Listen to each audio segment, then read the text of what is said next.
এক আল্লাহর বান্দা গামছা বিক্রি করে করে জিন্দেগি চালায়। গামছাগুলো একটা বাজারে দোকান নিয়ে শুধু গামছা বিক্রি করে, অন্য কিছু না।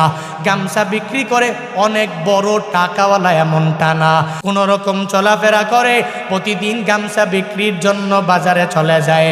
বাজারে যাওয়ার পরে একদিন হঠাৎ করে অন্য একটা মানুষের মাধ্যমে খবর পাওয়া গেল বাজারের একটা জায়গার মধ্যে এক আল্লাহর বান্দা কোরআনের অনেকগুলো কপি নিয়ে এসেছে বিক্রি করার জন্য। আল্লাহর ওই বান্দা তার গামছার দোকানটাকে বন্ধ করে দিয়া কোরআন একটা ক্রয় করার জন্য বান্দা দৌড়াইয়া চলে যায়। আর ওই কোরআন বিক্রেতার নিকট যাইয়া ওই কোরআনওয়ালাকে বলে, হে কোরআন বিক্রেতা, তুমি আমার একটা কোরআন দাও, এই কোরআনটা নিয়ে আমি বাসায় চলে যাব। বলে এমনিতে দেওয়া হয় না, এই কোরআনটা ক্রয় করতে তুমি আমাকে 3 টাকা দেওয়া লাগবে। 3 টাকা যদি দাও তাহলে একটা কোরআন তোমার হাতের মধ্যে আমি দিয়ে দিব। এই কথা বলার পরে উনি বললেন, আমার কাছে 2 টাকা আছে আর 1 টাকা নাই, তুমি আমার কোরআনটা এমনিতেই দিয়া দাও। ওই কোরআন বিক্রেতা বলে, এ গামছা বিক্রেতা, না না, এই কোরআন যদি তুমি কিনতে চাও তাহলে 3 টাকা লাগবে, 1 পয়সাও কম আমি দিব না। আমি কোরআন বিক্রির জন্য এসেছি, এমনিতে আর একজনকে হাদিয়া দেওয়ার জন্য এখানে আনি নাই। ওই আল্লাহর বান্দা যদিও গামছা বিক্রেতা টাকা আর নিজের কাছে নাই, নিজে দৌড়াইয়া বাসার মধ্যে চলে গেলেন। আর বাসায় যাওয়ার পরে পুরাটা বাসা তন্ন তন্ন করে খুঁজলেন। বাসার মধ্যে এক জায়গার মধ্যেও কোনো টাকা পায় নাই, একটা টাকা বান্দা জোগাড় করতে পারে নাই। ওই আল্লাহর বান্দা চিন্তা করে, কোরআন আমার কিনাই লাগবে, আমার ঘরের মধ্যে আনা লাগবে। ওই কোরআনটাকে আমি বুকের মধ্যে নিয়ে আমার জীবনটারে আমি কাটিয়ে দিব।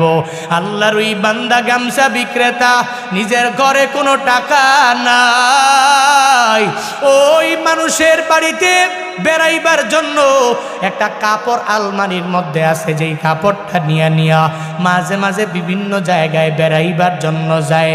ওই কাপড়টা আলমারি থেকে নিয়ে বাজারে রওনা হয়ে গেলেন, আমার দোকানে আমি বিক্রি করব। আর এই কাপড় বিক্রি করে করে করে করে আমার 1 টাকা হয়ে যাবে। আর এই 3 টাকা দিয়া আমি কোরআনটাকে ক্রয় করে আমার বাসার মধ্যে নিয়ে আসব। আল্লাহর বান্দা এই কাপড়টা নিয়ে যখন বাজারে রওনা হয়ে গেলেন, যাওয়ার পরে যেই ব্যক্তি দেখে এই বান্দা নিজের শেষ সম্বলটাও বিক্রি করার জন্য পাগল ভাড়া হয়ে গেল, একটা কাপড় বিক্রি করার জন্য সে নিজে এটা বাজারের মধ্যে দোকানের মধ্যে উঠায়। মানুষ তারে জিগায়, এ গামছা বিক্রেতা, তুমি পাগল হয়ে গেলে নাকি? তোমার যেই কাপড় তুমি নিজে পরে পরে বিভিন্ন জায়গায় বেড়াইবার জন্য যাও, ওই কাপড়টা বিক্রি করার দেওয়ার জন্য কেন বাজারে নিয়ে আসলা?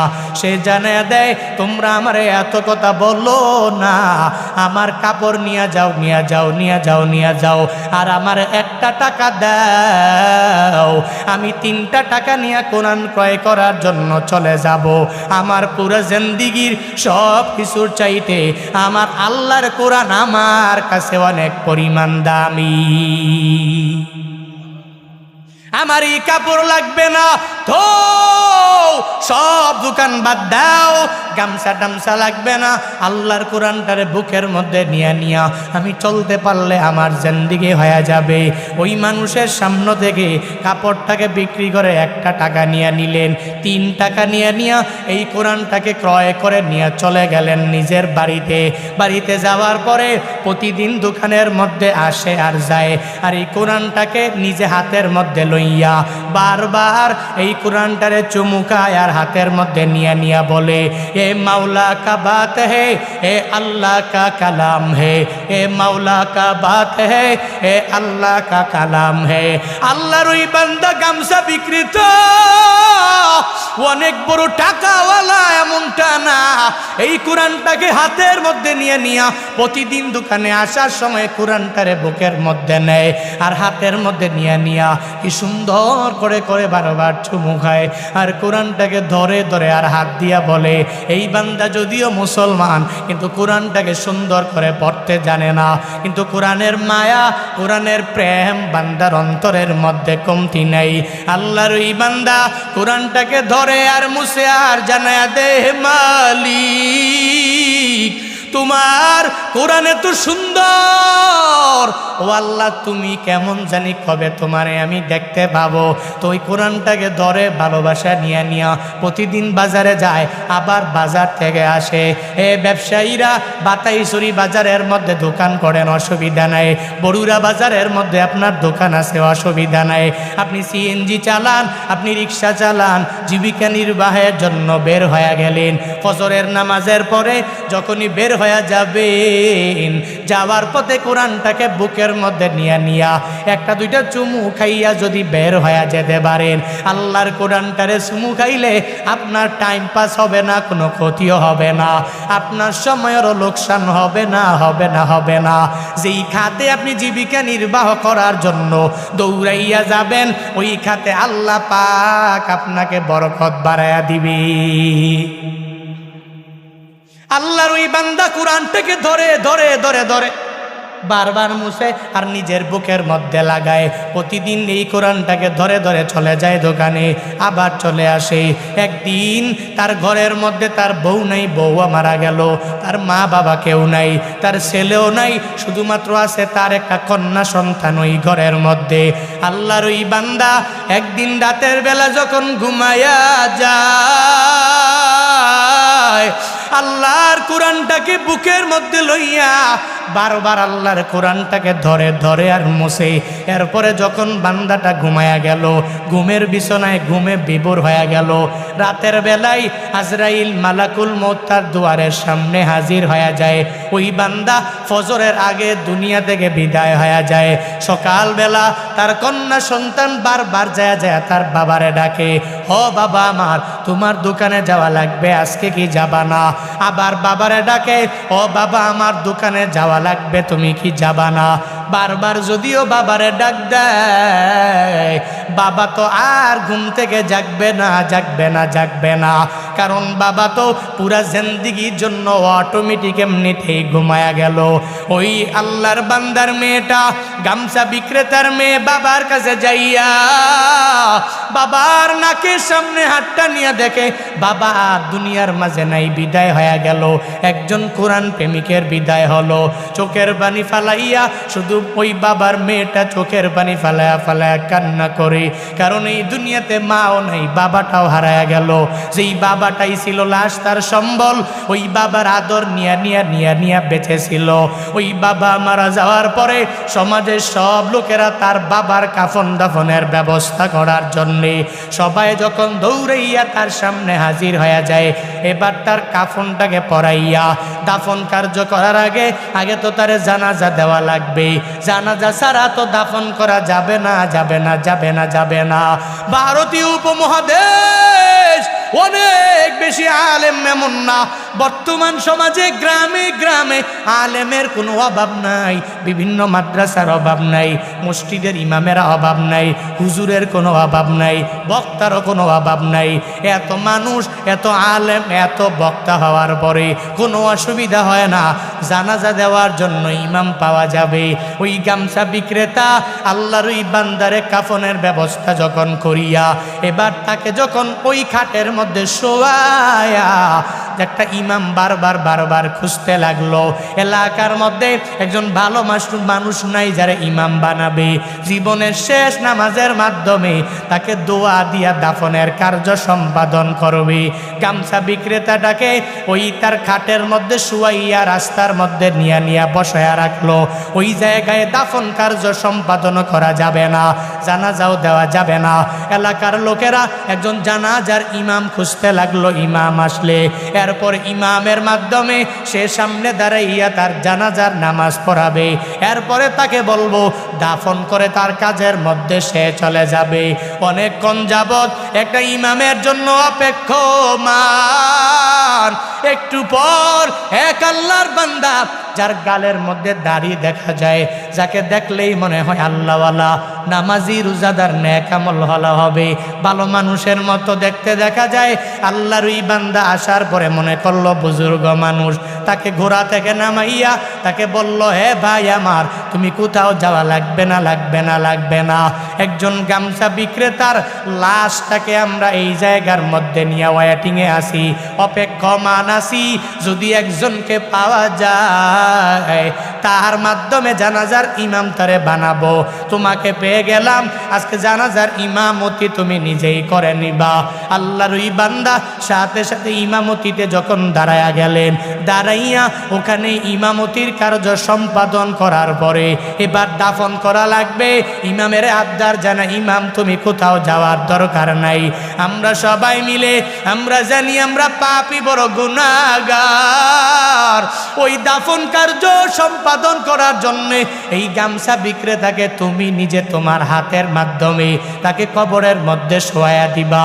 কারণ কবরের মধ্যে তো একটা খারাপ মানুষরে পাঠানো যায় না, নামানো যায় না, একটা ভালো মানুষ আমরা সবাই খুঁজি কবরে দেওয়ার জন্যে। এবার তাকে যখন আবদার করা হলো, দাফনের কার্য সব আপনি নিজেই সম্পাদন করা লাগবে, অন্য কেউ করবে না। সে জানায়া দিল, আমি একটা পুলিশ, আমার কাজ হলো মানুষকে ধরা, মানুষের অপরাধ সব যাচাই বাছাই করে তাদেরকে নিয়ে যাওয়া। আমি কোনো আলেম না, আমি কোনো বুজুর্গ না, আমি একটা পুলিশ। বলে না না, আপনি পুলিশ হতে পারেন না, কারণ পুলিশের এত সুন্দর ড্রেস আপ হতে পারে না, আপনার গালের মধ্যে এত সুন্দর দাড়ি হয়ে গেল, আবার আপনার চেহারা দেখলে মনে হয় বড় আল্লাহওয়ালা, আপনি তো কশ্চিনকালেও কোনো খারাপ মানুষ হতে পারেন না। পুলিশ যেই লোকেরা হয়ে যায় ওরা অনেক বেশি ভালো হয় এমনটা না, মাঝে মাঝে এক দুইটা ভালো পাওয়া যায়, কিন্তু আপনি বুজুর্গ মিথ্যা কথা আমাদের সাথে বলবেন না। বলে না না, যদিও আমি পুলিশ, আমার অন্তরের মধ্যে আমার আল্লাহর ভয় আছে, যদিও আমি পুলিশ, আমি বুজুর্গিয়ার একটা ভাব নিয়ে চলার চেষ্টা করি, যদিও আমি পুলিশ, আমি 5 ওয়াক্ত নামাজ আদায় করার চেষ্টা করি, যদিও আমি পুলিশ, আমি নেক আমলের লাইনে অগ্রগামী হওয়ার জন্য আমি চেষ্টা করি, যদিও আমার ড্রেস আপ এমন, আমি কিন্তু আসলে পুলিশ, আমার অফিসে যাওয়া লাগবে, অফিসের মূল টাইমটা শেষ হয়ে যাবে, তোমরা আমারে বিদায় দিয়া দাও। এরা সবাই আবদার জানায়, হ্যাঁ পুলিশ, না না, তুমি যেতে পারবা না, পারবা না, আজকে এই জায়গায় দাফন কার্য সম্পাদন করে করে এরপরে তোমার অফিসে আমরা নিয়ে দিয়ে আসব, প্রয়োজন হলে ওই দারোয়ানের কাছে আমরা নিজেই জানায়া দিব। পুলিশ এই কথা বলার পরে এবার আর তাদের কথা ফালাইতে পারে না, সে ওই গামছা বিক্রেতাকে দাফনের কার্য সম্পাদন করে রওনা হয়ে যায়। অফিসে যাওয়ার পরে অফিস টাইম যখন পাস হয়ে গেল, একটু দেরি হয়ে গেল, দারোয়ান তারে ঢুকতে দেয় না, বারবার পিড়াপিড়ি করার পরে যখন ঢুকবে বলে তোমার কার্ডটা তুমি আমারে দেখাও, সে পকেটের মধ্যে হাত দিয়া দেখে ওই পকেটের মধ্যে কার্ডের কোনো চিহ্ন নাই। অফিসিয়ালে কাজ করে যারা, এদের প্রত্যেকের একটা কার্ড থাকে, কি থাকে না, থাকে না? যারা অফিসে কাজ করে, অফিসার যারা অফিসিয়ালি কাজ বিভিন্ন, এর কার্ড থাকে কি থাকে না? আমগো ঢাকার শহরে বাসের মধ্যে লোকাল বাস যেগুলো, এই লোকাল বাসে দেখবেন মাঝে মাঝে জিজ্ঞেস করে স্টুডেন্ট, আবার ডাক দেয় স্টুডেন্ট, ডাক দেওয়ার পরে দেখবেন যারা স্টুডেন্ট তারা হাত তোলে, এমন হাত তুলে তো হবে না, প্রমাণ দেওয়া লাগবে তো, কার্ড কই, কার্ড দেখাও, স্টুডেন্ট কার্ড দেখাও। এরপরে কার্ড দেখানোর পরে ঠিক আছে, তোমার ভাড়া হয়তো হাফ, না হয় তোমার জন্য মাফ, কোনো অসুবিধা নাই, তুমি স্টুডেন্ট, তুমি লিগেল ওয়েতে আছো, কারণ তোমার পকেটে কার্ড আছে, তুমি একজন স্টুডেন্ট, কোনো অসুবিধা নাই, যাও, ছেড়ে দেওয়া হলো তোমাকে। প্রত্যেকটা ব্যক্তির এরকম কার্ড আছে না নাই? কথা বলেন না কেন?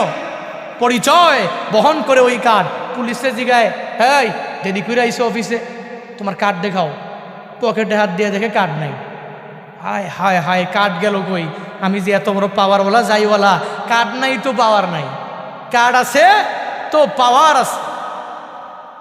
মনে মনে চিন্তা করে, হায় হায়, কার্ড তো নিয়ে আসছি বাসা থেকে, এটা কনফার্ম, কিন্তু পড়লো কই? আল্লাহর ওই বান্দা পুলিশ, পকেটে কার্ড নাই, বড় পেরেশানি হয়ে গেলেন। কোথায় গেল, কোথায় পড়লো আমার কাঠ? আমি তো বাসা থেকে কাঠটা নিয়ে বের হয়ে গেলাম, কোথায় পড়লো জানা আসেনি। একটু চিন্তা ভাবনা করলো, চিন্তা ভাবনা করে করে করে করে দেখে ওই যে একটা ব্যক্তিকে পথের মধ্যে যে আমি ওই জায়গায় দাফন করলাম, তার কবরের মধ্যে উপর হইয়া লাশটাকে শুয়াইতে যাইয়া আমার মনে হয় তার কবরের মধ্যে আমার কাঠটা পড়ে গেল। হায় হায়, এখন আমার কি উপায় হবে? আমার কোনো উপায় নাই। আল্লাহর ওই বান্দা বলে, হে দারোয়ান, তুমি সময় দাও, আমি কার্ড আনার জন্য রওনা হব। ওই কার্ড এনে এনে তোমাকে দেখাইয়া এরপরে আমার অফিসের কাজে আমি যাব। আল্লাহর ওই বান্দা পুলিশ চলে গেল তার কার্ড আনার জন্যে। ওই কবরের পাশে যাইয়া কোনো লোক পায় না, আশেপাশে একটা লোক পায় গেলেন। তাকে জিজ্ঞাসা করে, এই যে একটু আগে লোকটা মারা গেছে আর তার দাফনের কার্য আমি নিজেই সম্পাদন করলাম, আমি আবার এসেছি, তার কবরের মধ্যে মনে হয় আমার কাঠটা পড়ে গিয়েছে, আমায় যদি অনুমতি দাও ওই কবর থেকে কাঠটা উঠাইয়া এরপরে আমার অফিসে যাওয়া লাগবে। এরা সবাই বলল, আপনি যাবেন যাবেন যাবেন, আপনাকে অনুমতি দিয়া দিলাম। বড় বিপদের সময়ে আপনি যেই পরিমাণ হেল্প আমাদেরকে করেছেন, সাহায্য করেছেন, এত সহযোগিতা করেছেন, আপনাকে তো আমরা বাধা দিয়ে রাখতে পারি না, মানা করতে পারি না, নিষেধ করতে পারি না, যান যান খাট নিয়ে আসেন। আল্লাহর ওই বান্দা গামছা বিক্রেতার লাশ থেকে কাঠ আনার জন্যে যখন একটু একটু করে কবরের মাটিগুলো সরাইতে লাগলো, এক এক করে যখন কবরের মাটিগুলো সরায়, কবরের মাটিগুলো পূর্ণাঙ্গ করতে পারে নাই। দেখে ওই জায়গা থেকে এত সুন্দর একটা ঘ্রাণ কবর থেকে আসতে লাগলো। এই ঘ্রাণ পাইয়া আশেপাশে তাকাইয়া দেখে কোনো জায়গায় ফুলের বাগান নাই, কোনো জায়গায় সুঘ্রাণের জন্য কোনো আতর দেওয়া হয় নাই, স্যান্ড দেওয়া হয় নাই, কোনো সুগন্ধি ব্যবহার করা হয় নাই। প্রত্যেক এই জায়গার মধ্যে ঘ্রাণ আসলো। আল্লাহর ওই বান্দা সাথে সাথে এই হালতটা দেখে বড় একটা চিৎকার মেরে পড়ে গেল, অনেকক্ষণ বেহুশ হয়ে গেল। ওখান থেকে সে আস্তে আস্তে হুশ পাওয়ার পরে সবাইকে বলে, এই যে লোকটা মারা গেছে, এই লোকটার ব্যাপারে জানাও, এই লোকটার কোনো স্ত্রী আছে কিনা আমারে জানাও, কোনো ওয়ারিস আছে কিনা আমায় একটু জানাও, তার কাছে আমার একটু যাওয়া লাগবে, আমি ওই জায়গায় যাইয়া তাকে তার বিষয়ে একটু জিজ্ঞাসা আমার করা লাগবে। এবার লোকেরা জানাইয়া দিল, ও পুলিশ, তুমি যাও যাও, ওই গামছা বিক্রেতার বাড়ি দেখা যায়, ওই বাড়িতে গেলে দেখবা গামছা বিক্রেতার একটা মেয়ে আছে, ওই মেয়ের কাছে গিয়া তুমি জিজ্ঞাসা করতে পারবা। পুলিশ চলে গেল, পর্দার আড়াল থেকে গামছা বিক্রেতার মেয়েরে জিগায়, এ গামছা বিক্রেতার মেয়ে, তোমার বাবা যে দুনিয়ার মধ্যে বেঁচে নাই, তুমি আমায় একটু জানায়া দাও, তোমার বাবা দুনিয়ায় থাকা অবস্থায় কি আমলটা করেছে, সেই আমল করার কারণে আল্লাহ পাক তারে এমন বড় প্রতিদান দিয়া দিল। ওই গামছা বিক্রেতার মেয়ে ওই পুলিশের জানায়া দে, হে পুলিশ ভাই আমার, আপনি আমার বাবার জানাজার ইমামতি করেছেন, আমি এটা শুনেছি, আবার আমার বাবাকে ওই কবরে আপনি দাফন করিয়েছেন, এটা আমি শুনেছি। আমার বাবার ব্যাপারে আপনি জানতে চেয়েছেন, আমি জানাই, আমার বাবা যদিও অনেক বড় আলেম না, যদিও অনেক বড় ইলিমওয়ালা না, কিন্তু আমার বাবার অন্তরে আমার আল্লাহ পাকের কোরআনের মায়া অনেক পরিমাণে ছিল। আমার বাবার অন্তরের মধ্যে আল্লাহ পাকের কোরআনের মায়া নিয়ে নিয়ে আমার বাবা চলতো। আমার বাবা একদিন বাজার থেকে কোরআনের কপি নিয়ে আসলো, ওই কোরআনটাকে বারবার আমার বাবা ধরে ধরে চোখের পানি ফালায় কান্না করে করে বলতো, হে মাওলা কা বাত হে, হে আল্লাহ কা কালাম হে। এমন কোনো দিন নাই আমার বাবা একাধিকবার এই কোরআনের মধ্যে চুমু খায় নাই। ওই পুলিশ জানায় দেয়, আমি তার মেয়ের কাছ থেকে এই কথা শুনতে দেরি আমি একটা চিৎকার মারলাম। আল্লাহর কোরআনের সাথে একটু সম্পর্ক লাগানোর কারণে কি পরিমাণ ফায়দা হয়ে গেল। সে নিজের দিল থেকে আল্লাহর কোরআনটাকে মহাব্বত করার কারণে দাফনের পর ওই কবর থেকে একটা সুগন্ধিও বের হয়ে গেল। ওই পুলিশ জানিয়ে দেয়, এ দুনিয়ার মানুষেরা শুনে নাও, শুনে নাও, শুনে নাও, ওই গামছা বিক্রেতা বড় টাকার মালিক এমনটা না, অনেক বড় বড় ইলিমওয়ালা এমনটা না, কোনো বড় অফিসের অফিসার এমনটাও না, কিন্তু এত এত জঘন্যতম কোনো কাজও তার দ্বারা হয় নাই।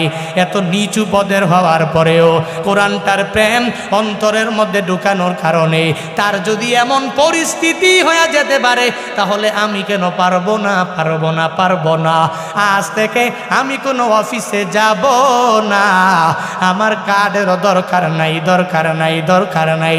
মৃত্যু পর্যন্ত আল্লাহর কোরআনের প্রেম নিয়ে নিয়ে নিয়ে নিয়ে আমি থাকবো। আমি নিজে আল্লাহর কোরআন অনুযায়ী জিন্দেগিটাকে গঠন করব। আমার পুরো পরিবার আমি কোরআন দ্বারা পরিচালিত করব। সুবহানাল্লাহ পড়বেন না? আরো জোরে পড়বেন না? আমি পুলিশের কাজ করি, বড় অফিসার, টাকা বেশি, এই বেশি, সেই বেশি, কিন্তু কই একজন গামছা বিক্রেতা কোনো রকম জিন্দেগি চালায়, তাহলে তার যদি কবরটার দাফনের পরপর সুঘ্রাণ আসতে পারে, এত ভালো একটা কবর তার জন্য হয়ে যেতে পারে, তা আমি পুলিশ হয়েছি, আমি টাকাওয়ালা হয়েছি, আমি আলেম হয়েছি, আমি বাড়ির মালিক হয়েছি, গাড়ির মালিক হয়েছি, এগুলোতে সফলতা নাই, বিলকুল নাই। সফলতা ওই জায়গায় যদি মাকবারায় যাওয়ার পরে কবরটা যদি জান্নাতের বাগান হয়, তাহলে আমি সফল। আর মাকবারায় যাওয়ার পরে যদি কবরটা জাহান্নামের গর্ত হয়, তাহলে কশ্চিনকালে আমি সফল হতে পারি। সফল তো এই ব্যক্তি যার মৃত্যুর পরে কবরটা জান্নাতের বাগান হয়। সফল তো এই ব্যক্তি যার মৃত্যুর পরে সে 3 সওয়ালের জবাব দিতে পারে, সে ব্যক্তি সফল। আর ও ব্যক্তি সফল না, টাকাওয়ালা ঠিকই, বাড়ির মালিক ঠিকই, ও গাড়ির মালিক ঠিকই, ও সব কিছুর মালিক ঠিকই, কিন্তু কবর যদি জাহান্নামের গর্ত হয়, তাহলে দুনিয়ার টাকা পয়সা কোনো ফায়দা আছে? বাড়ি গাড়ি ফায়দা আছে? দুনিয়ার যশ খ্যাতির ফায়দা আছে? এত শোহরত, এত প্রসিদ্ধির কোনো ফায়দা আছে? আছে বলেন? নাই। এই জন্য কবরটাকে জান্নাতের বাগান কেমনে বানাবো, এই চিন্তা নিয়ে ঘোরা লাগবে। নামাজ পড়া লাগবে, রোজাগুলো রাখা লাগবে, নেক আমল করা লাগবে, অন্যায় করা যাবে না, মানুষের উপর জুলুম করা যাবে না, দুধে অনেক বেশি পরিমাণে পানি মিশাইয়া বিক্রি করা যাবে না, দুর্নীতি করা যাবে না, গুলুল করা যাবে না, সুদি লেনদেন করা যাবে না, ঘোষ খাওয়া যাবে না। পারবো না আমরা ইনশাআল্লাহ? পারবো না ইনশাআল্লাহ? এক আল্লাহকে চিনব। কাকে? এক আল্লাহর পরিচয় নিয়ে চলবো। মান রব্বুক, রব্বি আল্লাহ, যাতে এটা বলা যায়। ওমা দীনুক, দীনি আল ইসলাম, যাতে এটা বলা যায়। ওমান হাযার রাজুল আল্লাযী বুইসা ফীকুম, যাতে করে বলা যায় হুয়া নাবিয়্যুনা ওয়া রাসূলুনা মুহাম্মদ সাল্লাল্লাহু আলাইহি ওয়াসাল্লাম। যাতে কবরে যাওয়ার পরে এগুলো বলা যায়, আমার রব, আমার আল্লাহ, আমার নবী মুহাম্মদ সাল্লাল্লাহু আলাইহি ওয়াসাল্লাম, আমার ধর্ম ইসলাম। যেই ব্যক্তি বলতে পারবে ওই ব্যক্তি সফল। পৃথিবীতে টাকাওয়ালারা যদি বলতে না পারে, একটাও সফল হবে না। কবরে গেলে মুনকার নাকিরে বললেই হবে, একটু দাঁড়াও, টাকা লাগবে তো, তোমার 1 কোটি দেই, একটু 1 কোটি টাকা দিলাম, আমার ছেলের টেলিফোন দেই, হ্যাঁ না তোমার দিয়া গেল, তুমি চলে গেলা, টাকা টোকা নিয়ে আরামে খাও, ঘুমাও। ওরকম বললে হবে নাকি? কথা বলে না কেন? বললে হবে নাকি যে আমার দুনিয়াতে আমার আশেপাশে আমার বডিগার্ড আসিল, এই আসিল, সেই আসিল, তারা সবসময় গুলি টুলি নিয়ে ঘুরতো, সাথে রাইফেল নিয়ে ঘুরতো, বন্দুক নিয়ে ঘুরতো, অনেক সময় আমাকে বাঁচিয়েছে। তো কবরে আসছি, তোমার কি লাগবে? 4-5 জন 10 জন লোক লাগবে, তো আমি তোমাকে দিলাম, যাও তুমি শান্তিতে থাকো, ভালো থাকো। এটা বললেই কি হবে? কথা বলে না কেন? কবর কি টাকা চিনে? মুনকার নাকির বাড়ি চিনে? গাড়ি চিনে? কিচ্ছু চিনে না। ও চিনে আমো রবের পরিচয় দিতে পারবা কিনা, তুমি নবীর পরিচয় দিতে পারো কিনা, তুমি ধর্মের পরিচয় দিতে পারো কিনা, ওটাই হবে ওই কবরের মধ্যে তোমার কামিয়াবি লক্ষণ। দিতে পারলে কামিয়াব, না দিতে পারলে ধ্বংস। ঠিক কিনা? এই জন্য নবীর সুন্নতের উপরে আমল করা লাগবে। নবীর ইতোয়াত কেমনে? নবীর গুণগুলো ভিতরে ঢুকানো লাগবে। নবীজির গুণ হলো ইন্নাকা লাতাসিলুর রহিমা ওয়া তাহমিলুল কাল্লা ওয়া তুকসিবুল মাদুমা ওয়া তুঈনু আলা মা নাওয়াইবিল হক। ওই নবীর সবচেয়ে বড় বড় গুণ, এক নম্বরে নবী আমার গুণ হলো যেই নবী আত্মীয়তার বন্ধন পুরা জীবনে কোনো একটা ছিন্ন করেন নাই। যেই যে আত্মীয় আছে সব আত্মীয়দের সাথে নবী ভালো আচরণ করেছে, ওই আত্মীয়দের সাথে সুন্দরভাবে সম্পর্ক বজায় রেখেছে। নবীর একটা গুণ হলো নবী আত্মীয়তার বন্ধন ছিন্ন করে না। কিন্তু আমরা আত্মীয়তার বন্ধন ছিন্ন করি কি করি না? হ্যাঁ, কি পরিমাণ ছিন্ন করি। এক বেয়াই আর এক বেয়াইয়ের বাড়িতে যাবে, নতুন বেয়াই একটা বিপদের মধ্যে পান সুপারি নিতে পারে নাই। এবার বেআইন বড়, বেআইয়ের প্রতি রাগান্বিত হয়ে গেল, ক্রোধান্বিত হয়ে গেল। ওই বেআইনও এবার জানায়া দিল এই বেআইয়ের আমার দরকার নাই। একটা পান সুপারি সুন্দর করে আনতে পারে নাই দেখে এক বেআইন বেআইয়ের সাথে কথা বলে না 2 বছর। এমন সম্পর্ক আমাদের সমাজে আছে না? না, আত্মীয়তার বন্ধন বড় দৃঢ় করা লাগবে, মজবুত করা লাগবে। আমার নবীর গুণ হলো ওই নবী আত্মীয়তার বন্ধনটাকে ছিন্ন করেন, এটা নবীর গুণ। এভাবে নবীর গুণে নিজের গুণান্বিত বানানো লাগবে। আত্মীয় দূরের হোক অথবা নিকটের হয়ে যাক, সব আত্মীয়দের সাথে ভালো আচরণ করা লাগবে। এটা 1 নম্বরে নবীর গুণ। 2 নাম্বার ওয়া তাহমিলুল কাল্লা, যেই বান্দার পেটের মধ্যে খাবার নাই ওই নবী তার পেটের মধ্যে সুন্দর করে খাবার দিয়া দেয়। যেই বান্দা বড় টাকার অভাবে অভাবী হইয়া পেটের মধ্যে খাবার ঢুকাতে পারে না, নবী নিজে খাইতে পারে না, ওই ব্যক্তির পেটে খাবার ঢুকানোর জন্য তার সামনে গিয়া নবী খাবারের ব্যবস্থা করে দেয়। নবীর সুন্নতের আমল যদি বান্দা তুমি করতে যাও, ওই নবীর আশেক যদি হতে চাও, তাহলে তোমারও এই গুণে গুণান্বিত হওয়া লাগবে। নিজে একা একা ঘুষের টাকা দিয়ে সুদি লেনদেন করে নিজে আরামে বিল্ডিং এর মধ্যে ঘুমাইলে হবে না। একটা গরিবের সামনে গিয়া দাঁড়ায় যাওয়া লাগবে, একটা গরিবের হেল্প করা লাগবে, সাহায্য করা লাগবে, সমাজকর্মী হওয়া লাগবে, নিজে মানবতার বন্ধু হওয়া লাগবে। এলাকার মধ্যে যেই মানুষগুলো অভাবী হয়ে যায় তার পাশে বিভিন্ন সংগঠনের মাধ্যমে অথবা নিজের স্পন্সর করার মাধ্যমে মানুষের সামনে গিয়া দাঁড়ায় যাওয়া লাগবে। আমগো বাংলাদেশেও মানুষ বিপদে পড়লে উলামায়ে কেরামের সংগঠনেরা কি সুন্দর করে মানুষের পাশে দাঁড়াইয়া যায়। আস-সুন্নাহ ফাউন্ডেশন উলামায়ে কেরামের তত্ত্বাবধানে পরিচালিত এক ফাউন্ডেশন। শায়েখ আহমদুল্লাহর মাধ্যমে মানুষগুলো যখনই বিপদের মধ্যে পড়ে যায়, একটা মানুষের যখন মুসিবতের মধ্যে পড়ে যায়, ওই সিলেটের বন্যার আলাপ আমি আপনাদেরকে বলা লাগবে না। কত মানুষের কি পরিমাণ আত্মচিৎকারগুলো দেখে মানুষ টিকে থাকতে পারে নাই। যাদের মধ্যে বিন্দুমাত্র পরিমাণ মানবতা আছে, ওরা টাকা সংগ্রহ করে ওই বন্যার বানবাসী মানুষের সামনে গিয়া ওরা দাঁড়ায়া গেল। এই যে 2 মাস আগেও চট্টগ্রামের জমিনটা সাতকানিয়া লোহাগড়া সহ ওই জায়গা পানিতে ডুবে গেল। আমাদের উলামায়ে কেরামের টিমেরা এই বিপদগামী মানুষের পাশে সামনে গিয়া দাঁড়ায়া গেল। চট্টগ্রামের ফারাজ করিম চৌধুরী একটা বিপদগামী মানুষের পাশে দাঁড়ায়া যায়। এই যে বর্তমানে ওই ফিলিস্তিনের গাজা উপত্যকা, এই মানুষগুলো কি পরিমাণ মাজলুম, কি পরিমাণ অত্যাচারিত, এদের উপরে কি পরিমাণ জুলুম করা হয়। ইউটিউবে ফেসবুকে যদিও দেখা যায় না, টেলিগ্রামের বিভিন্ন গ্রুপের মধ্যে ভিডিওগুলো দেখা যায়। মাঝে মাঝে এই ভিডিওগুলো দেখলে চোখের পানি ধরে রাখা যায় না। এদের কোনো নিরাপত্তা নাই, এদের কোনো সেফটি নাই। এরা নামাজে যাইতে পারে না, এরা নিজের সন্তানগুলো নিয়ে বিকেল বেলা একটু ঘোরার জন্য বের হতে পারে না। এই যে কয়েকদিন আগেও এক আল্লাহর বান্দা যার নাম হলো আবুল কাশেম, ওই ফিলিস্তিনে যার বাড়ি, ও একটা বিস্কুট কোম্পানির মধ্যে চাকরি করে। ওই বিস্কুট কোম্পানির সুপারভাইজার বিকেল বেলা মেয়েটারে নিয়ে প্রতিদিন বের হয়ে যায়। ওই মেয়েটার নাম হলো শিশুকন্যা জুবায়দা। শিশুকন্যার নিয়ে বের হয়ে যায় প্রতি বিকাল বেলা। আল্লাহর ওই বান্দা প্রতিদিন একটা না একটা মজা সন্তানের জন্য নিয়ে আসে। ও নিজে সাংবাদিক সম্মেলনের সামনে জানায়া দেয়, হে সাংবাদিকেরা, আমি আমার মেয়েটারে আমার ঘরে রাখিয়া যে আমি কোম্পানিতে যাই, ওই ফ্যাক্টরিতে যাওয়ার পরেও আমার মেয়েটার ব্যাপারে আমার একটা বার আমার মেয়েটাকে ছাড়া আমি থাকতে পারি না। বারবার বারবার বারবার ওই মেয়েটার কথা আমার মনে পড়ে যায়। ওই মেয়েটার ব্যাপারে আমি চিন্তা করে করে কাজে মনোযোগ ঢুকাইতে পারি না। কারণ সবাই তো জানে আমাদের মেয়েদের ব্যাপারে আমরা গ্যারান্টি নাই, আমাদের ছেলেদের ব্যাপারে গ্যারান্টি নাই, আমাদের মা বাবার ব্যাপারে গ্যারান্টি নাই, আমাদের পরিবারের ব্যাপারে কোনো গ্যারান্টি নাই। আল্লাহর ওই বান্দা উনি বলে আমার মেয়েটাকে ছাড়া আমি কোম্পানিতে যাই। আর বসন্তকাল যেহেতু ফিলিস্তিনে বর্তমান, এজন্য আমি কন্যা সন্তানটারে নিয়া কিছু মজা কিনে দেই।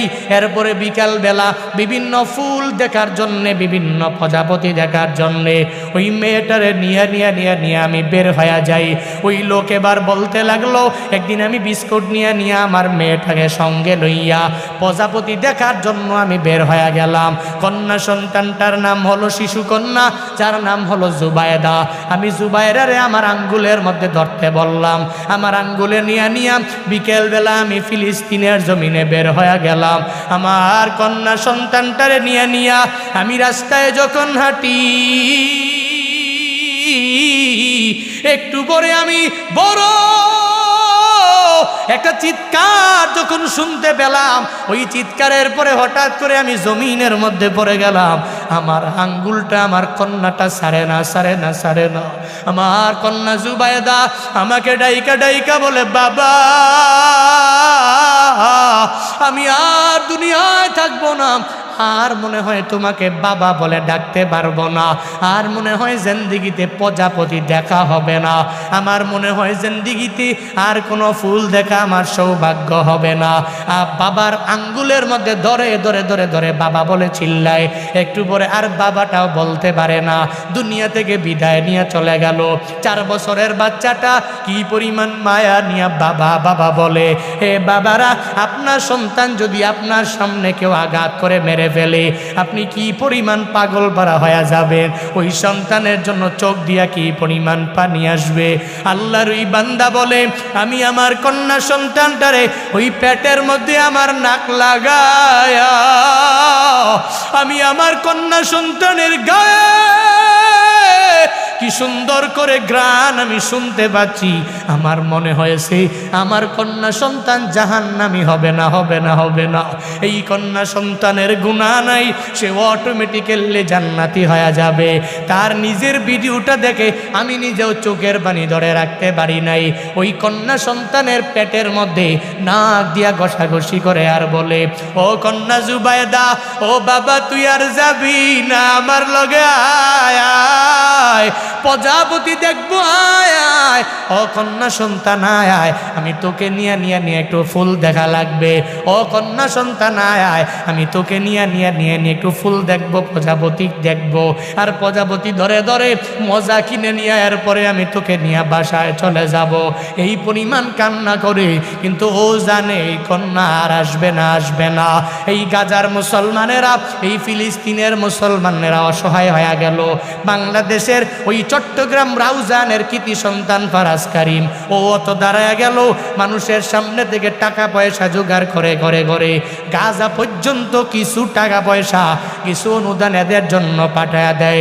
আমার নবীর গুণ হলো, ওই নবী যেই বান্দার পেটের মধ্যে খানা নাই, যেই বান্দাগুলো বিপদের মধ্যে পড়ে গেল, মুসিবতের মধ্যে পড়ে গেল, নবী তারে ফালায়া যায় না। নবী দৌড়াইয়া যাইয়া তার পাশে দাঁড়াইয়া যায়, আর তার পেটের মধ্যে আমার নবী খাবার পৌঁছায়া দেয়। আমার নবীর 3 নাম্বার গুণ, অতুকসিবুল মাদুমা, সমাজে অনেকের হাত নাই পা নাই, নবী যাইয়া তার পেটের মধ্যে নিজে উপার্জন করে খাবার দেয়। যারা সমাজে মাদুম হয়ে যায়, মাজুর হয়ে যায়, ঠিক মতো চলতে পারে না যারা, এদের জন্য নবী নিয়া উপার্জন করে এদেরকে দেয়। নবীর গুণ হলো অতঈনু আলা মা নাওয়াইবিল হক, হকের কথা বলতে গিয়ে মানুষ বিপদে পড়ে কি পড়ে না? হক কথা বললে বিপদে পড়বে না? হ্যাঁ, ইমাম সাহেব এতদিন পর্যন্ত ভালো, আরে ইমাম আল্লাহওয়ালা, ইমাম ভালো, এর বেতন বাড়ায় দাও, এর ইচ্ছা মতো 3 বেলা খাওয়াও। কিন্তু ইমাম যখন বলছে সুদের লেনদেন করা যাবে না, ঘুষ খাওয়া যাবে না, 5 ওয়াক্ত নামাজ পড়া লাগবে, একটু কররা করে বলেছে, একটু গরম গরম চোখ নিয়ে বলেছে, বিকেলবেলায় সভাপতির মাথা গরম। সভাপতি বলে, এই ইমাম তো ভালো না, একে বিদায় করে দাও। জুমার পরে বলে, আসর পর্যন্ত যাতে তোমাকে আমি না দেখি, বের হয়ে যাও। কেন এতদিন পর্যন্ত ইমাম ভালো, এখন কেন ভালো না? বলে, ইমাম তো হক বলেছে, আর হক কথা বললেই তিতা লাগবে, এটা মিঠা না। হকের কথাগুলো তিতাই হয়, নফসের বিরুদ্ধে চলে যাবে, তখনই মানুষ তার বিরোধিতা করবে কি করবে না।